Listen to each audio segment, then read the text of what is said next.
Olá, amigos, tudo bem? Bom, vamos fazer então uma reflexão psicológica a respeito do assunto coronavírus. Realmente, do jeito que as coisas andam, a gente precisa fazer sim uma reflexão psicológica e aqui você sabe que a gente fala a respeito da psicologia dentro da visão da psicologia analítica, levando em conta principalmente o inconsciente coletivo, o arquétipo, e a gente está precisando pensar porque essas coisas não são à toa, né?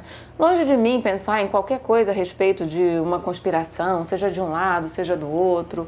O fato é que o vírus é uma realidade, a pandemia ela é uma realidade e o que isso causa no psiquismo das pessoas, nos relacionamentos, né, na maneira de conduzir a vida, nas reflexões ou na falta de, é o que realmente importa, porque no final das contas todos os grandes acontecimentos, venham de onde venham, que assolam o mundo e principalmente quando eles atingem essa proporção global, essa proporção coletiva, significa que tem algum ponto de transição muito importante para ser visto, né? Ser visto e ser passado também, ser vivido, porque independente se a gente quer ver ou não, se a gente quer refletir ou não, quando alguma coisa assim acontece, é sinal de novos tempos que vão levar os seres humanos para um outro caminho, não sei te dizer exatamente qual, quer eles queiram, quer eles não queiram. Você pode negar a vontade, pode pensar que isso é um exagero, mas nada dessa proporção acontece sem um propósito, porque se a gente parar para pensar nesse nosso paradigma,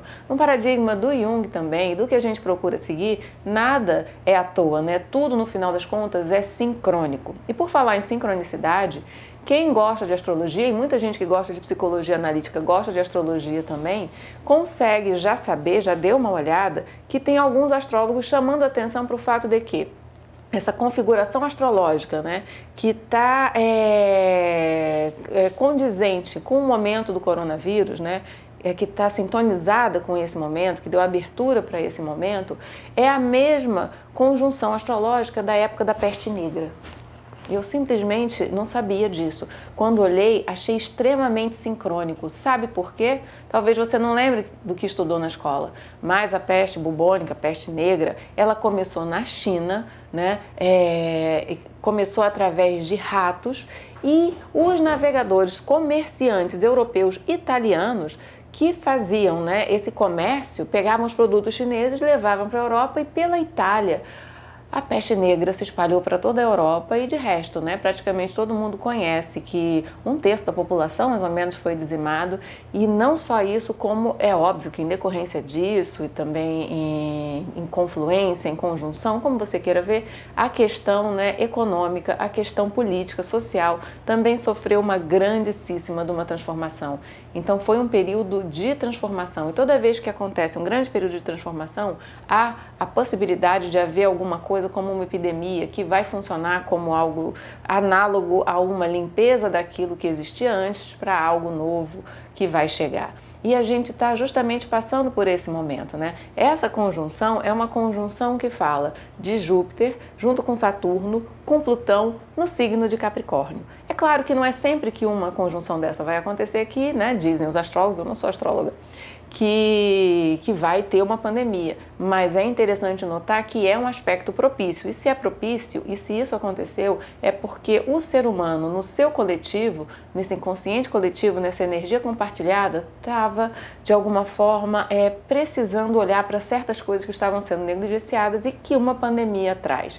Então não é um movimento surpreendente, é um movimento que ele já estava sendo previsto, e a gente, né, levando em conta essa reflexão, pode entender que as coisas acontecem assim num ponto da vida, só que elas não acontecem nesse ponto e acabou, né? A vida, ela não é uma reta, a vida ela é uma espiral. Então toda vez que a gente vai evoluindo, que o tempo vai passando, não significa que a gente nunca mais vai ver o que estava aqui. O que estava aqui pode se reproduzir só que numa outra época, mas a gente está sempre passando pelas mesmas questões porque a gente precisa aprender a reagir de uma forma diferente, ter novos aprendizados que a gente às vezes não teve nesse momento, mas vão tendo outras oportunidades.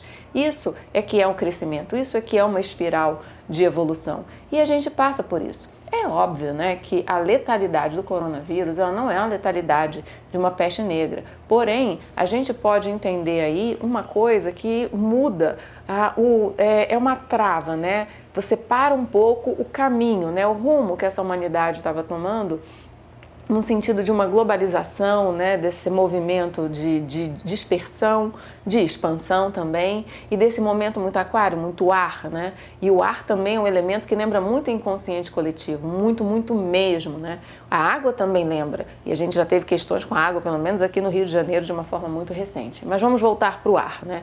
Então esse ar que eu preciso, o ar não tem jeito, eu preciso desse ar para viver, né? Então não tem muito como eu me livrar de respirar esse ar, e é um vírus, uma coisa que não é vista, então todo mundo está sujeito, porque todo mundo consegue entender, consegue ter uma compreensão de que nós somos uma raça humana vivendo no mesmo lugar, porque o ar que nós respiramos, os ventos circulam, e isso que circula a todos nós. O inconsciente coletivo ele vai funcionar mais ou menos como isso, como essa instância do ar, onde todos os conteúdos estão dispersos e alguns captam, outros não. Da mesma forma que nesse ar, de forma mais concreta ou de forma mais etérea, né, mais espiritual ou mais psicológica ou mais material, tudo flutua, algumas pessoas captam, outras não, mas está todo mundo imerso dentro disso, não tem como, porque viver é respirar. Então, se eu não respirar, não compartilhar desse ar, né, que circunda todos nós, eu simplesmente estou me negando a viver. E então não dá. Aí a gente percebe o quê? Percebe que a humanidade realmente está no mesmo lugar. A gente percebe que não tem mais tanta diferença. Quando a gente fala de uma pandemia, fala de um contágio, como é o contágio do coronavírus, nós nos igualamos todos, independente da cor, independente do dinheiro, independente da raça, independente da língua, independente da cultura. A preocupação é uma só. E pelo menos nesse ponto eu consigo compreender o que o outro está passando, porque passo na pele também. Eu consigo compreender quando uma pessoa tem medo de perder os avós, de perder as pessoas de idade, porque talvez eu também tenha na minha família e tenha medo de perder essas pessoas, ou tenha medo da morte, porque quando, né, por mais que não seja assim das doenças mais letais, né, que já assolaram o planeta, ainda bem, ela sim, a preocupação é porque ela traz o sinal da morte principalmente para os idosos, porém, é a finitude. E aí eu paro e penso em alguma coisa que leva as pessoas. E às vezes as pessoas vão vivendo sem pensar na finitude. Não é pensar de uma forma mórbida, mas é sem querer encarar a consciência do que eu estou fazendo aqui a partir do momento que isso é uma experiência finita. Então, o que é essa experiência? E quando eu penso de uma forma positiva na finitude, eu consigo ressignificar de uma forma positiva a vida. Mas as pessoas elas negam a finitude porque gera uma ansiedade imensa. E aí elas passam a viver como se não tivesse amanhã. E quando algo assim acontece, de fato faz lembrar da morte. E aí a gente vê, né, de fato os idosos são mais suscetíveis. E aí as pessoas pensam nos seus idosos, óbvio que sim. Porém, pensam, caramba, não posso mais ver a minha avó. Mas aí eu pergunto você, há quanto tempo que você não via a sua avó? Isso foi agora. Mês passado você visitava a sua avó todos os dias? Aquela tia mais idosa? Talvez não. Porque nós estávamos assim numa espiral na qual a gente nem lembrava que os velhos existiam. Eles praticamente já estavam mortos na família porque eles não recebiam atenção, eles não eram vistos. E aquele que não é visto, não é considerado, é como se ele já não vivesse mais, se tivesse morto em vida. E talvez nós não estivéssemos percebendo tanto que a gente estava matando, negando o olhar a esses idosos. E agora, de repente, a gente acorda. Talvez essa pessoa não esteja aqui em pouco tempo, porque é um grupo de risco. É um grupo de risco por conta de uma fragilidade. Mas, ao mesmo tempo, quando a gente vê uma doença que leva aquelas pessoas com uma idade mais elevada, a gente também pensa em alguma coisa de fim de ciclo. Porque é bom lembrar que, astrologicamente, a gente está passando agora para o início do ano, né? Que o ano vai começar agora, dia 20 de março. Então, a gente também pode compreender que nesse fim de ciclo, aquelas pessoas que já viveram uma vida na qual elas tiveram a oportunidade de ter uma grande realização, elas partem agora para iniciar um novo ciclo. Não é uma visão tão ruim assim quando a gente vê desse ponto de vista, mas é óbvio que ninguém quer uma passagem prematura, porque sempre que é uma pessoa que a gente ama, por mais idade que ela tenha, essa passagem é prematura. E dentro desse olhar, eu preciso valorizar essas pessoas enquanto elas estão aqui, porque com ou sem coronavírus, em algum momento essas pessoas, elas não vão estar aqui. Em pouco tempo mesmo. Porque essa vida ela é finita e essas pessoas já cumpriram um tanto de coisa e que te possibilita estar aqui também. Agora, outra coisa muito interessante que a gente pode observar é a questão de ao mesmo tempo em que tem esse coletivo, a coisa que se espalha pelo ar, aonde eu me sinto de alguma forma unido e irmão de todo mundo que está na Terra, não tem fronteira. Essas fronteiras, elas tentam ser fechadas, mas vento corre, o ar corre, é muito difícil você brecar alguma coisa que tem o ar como veículo, é uma das coisas mais difíceis que existem. Porém, eis que as pessoas começam a se isolar. Tem um lado em que as pessoas se unem, porém tem o lado do isolamento. Esse isolamento, ele pode ser visto como alguma coisa que separa, mas que realmente vai contra o movimento que vinha sendo feito de expansão, globalização, comunicação, porque pelo ar também passaram muitas coisas interessantes dessa globalização, que é, olha, essa forma que a gente está se comunicando agora, né? Uma comunicação pelo ar que não existia há pouquíssimo tempo atrás. Então o ar, ele também traz essa comunicação, mas ao mesmo tempo tudo tem sempre dois lados, então tem um lado positivo, mas também tem um lado negativo, e o lado negativo são os vírus que também circulam pelo ar, e a gente pode falar também das informações, fake news, que também circulam pelo ar. Porém, pelo ar, mesmo isolado, a gente consegue alguma espécie de comunicação. Lembra? Tudo no final das contas, né, vai ter dois lados. Aí, ok. Fronteiras fechadas, as pessoas são não só proibidas, né, do ir e vir, dessa troca entre países, como as pessoas, elas são estimuladas e às vezes proibidas de sair de casa. Elas têm que ficar em casa. Elas são obrigadas a ter um movimento de reclusão. E eu acho isso muito interessante, porque toda vez que a gente fala de um movimento de reclusão, a gente está falando de um momento de reflexão.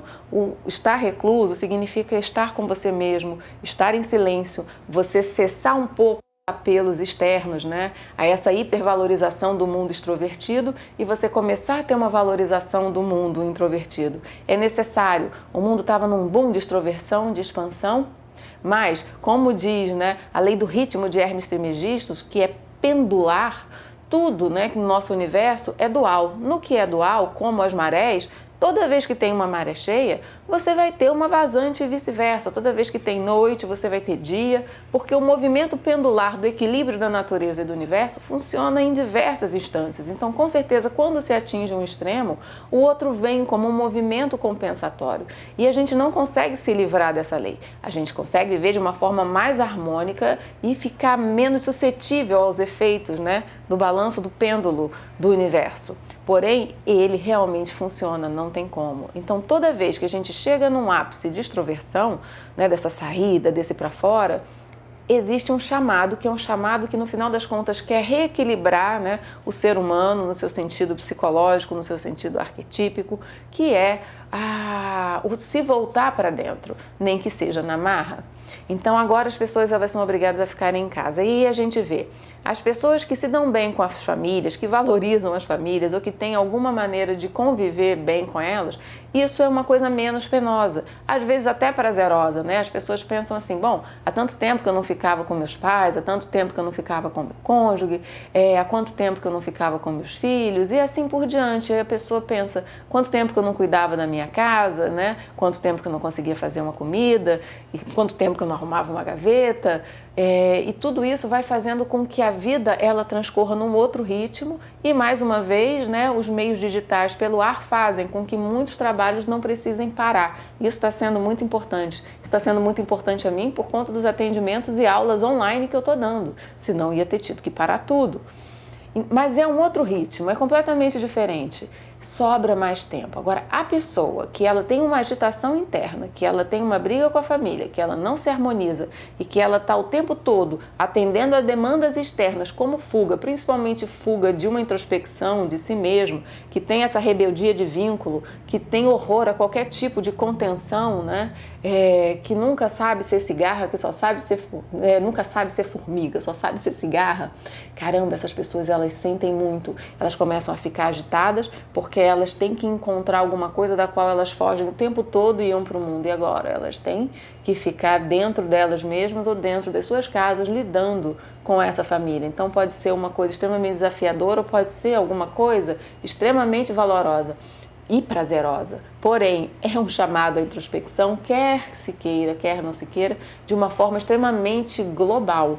E isso é muito, muito, muito, muito interessante. E Falando, né, em termos arquetípicos, tem uma coisa para a gente prestar atenção, né? Algo que é despertado em todos os seres humanos. Esse questionamento, né, esse encarar a finitude e o medo. O medo, nossa mãe, o medo humano, que às vezes o ser humano disfarça de várias outras coisas, que está atrás de compulsões, que está atrás de relacionamentos difíceis, que está atrás de não chegar nos objetivos que se quer. No final das contas a gente vai encontrar o medo, né? O medo é um sentimento, gera uma emoção extremamente básica, comum a qualquer ser humano. Então a gente pode dizer que nesse sentido o medo ele é arquetípico. E os seres humanos, eles estão começando a sentir medo, estão precisando encarar e lidar com o medo, porque muitas vezes o medo ele fica muito disfarçado. Mas esse medo, um medo primordial, né, que é esse medo da finitude, ele vai aparecer de uma forma muito contundente, da qual eu não vou conseguir fugir. Não dá para fugir. Porque o medo de uma epidemia é o medo, sim, da morte, é o medo da doença, é o medo da finitude, é o medo da fragilidade. E aí é que tá. A gente tem que encarar a fragilidade intrínseca na experiência de ser humano, né? Porque independente de todo o desenvolvimento tecnológico que a gente possa ter, nós continuamos como há milhares e milhares de anos sendo seres humanos, tendo uma fragilidade, uma finitude e uma vulnerabilidade que chega uma hora que é preciso ser vista. E aí, quando a gente vê isso, a gente pensa, o que eu estou fazendo aqui? E pensar o que eu estou fazendo aqui e de que forma eu estou levando a vida e o que isso está me trazendo, nossa, é um questionamento dos mais importantes, mais profundos e dos quais as pessoas mais têm medo.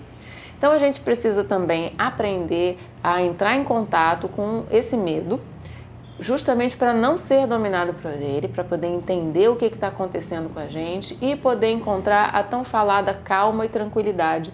Né? Você tem calma, você toma todo o cuidado possível, não é negar uma realidade, porém, a partir do momento em que você faz o que você precisa, só resta se sintonizar e atravessar e entender as lições que esse momento está querendo trazer, não só para mim, não só para você, mas para toda a humanidade, que é a lição da contenção, da introspecção, da compreensão do outro e da união, de que todos os seres humanos, eles são iguais perante a certas coisas, como o ar e a propagação de um vírus. Tá certo? Bom, tudo de bom, muita saúde para mim, para vocês, e eu espero que a gente consiga passar por isso, tirando as boas lições, sobrevivendo e tocando a vida para frente da melhor forma possível, independente das transformações que vêm chegando, tá bom? Um beijo para todos vocês.